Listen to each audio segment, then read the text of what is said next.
Being around horses can have a transformational effect on people of all ages, all abilities, and from all walks of life.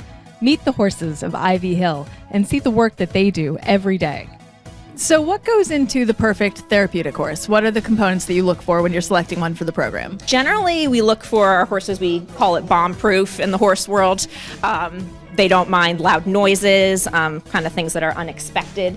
A lot of our riders make loud noises, sudden movements. They're going to move around on the horse a lot, so we need horses that don't mind that kind of thing.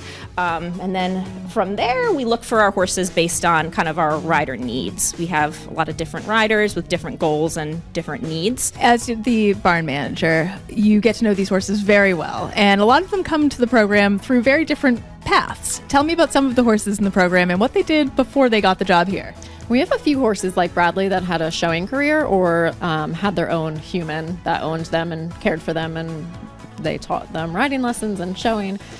So usually in that scenario, the horse can only do so much in a showing career, especially Bradley. He used to show down in Wellington and Ocala. So he can only accomplish so much. At some point he can't jump anymore, or he doesn't want to. So then they look for a job that's still a job because he still is able to work and he wants to work. And then they look for just an easier job for them to do. So they come here, and therapeutic riding is it's an emotionally taxing job, but it's not a physically taxing job on the horses. Flash is a great horse for Evan because he loves to be brushed. He's like a good steady mount.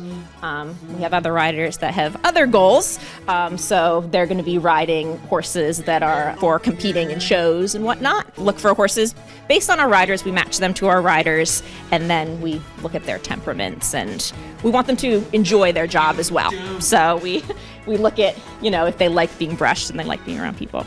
And you mentioned that this can be an emotionally taxing job for the horses. What kind of horse does it take to really thrive in this kind of program? And how do you monitor to make sure that they are doing well as they continue on in the job? Flash is one of our horses that he does get emotionally burnt out because his job isn't taxing. He does a lot of walking lessons, but he will emotionally take on so much. I call him my sponge in the barn. He takes on all of the emotions of all of his riders, and we need to have a chance for him to release that, and just turnout is not enough for him. So we were able to give him body work and different MagnaWave therapies, things like that, to help him release his emotions. And tell me what the term PATH means. We see it around on signage. Explain that to someone who doesn't know. So PATH is the Professional Association of Therapeutic Horsemanship International.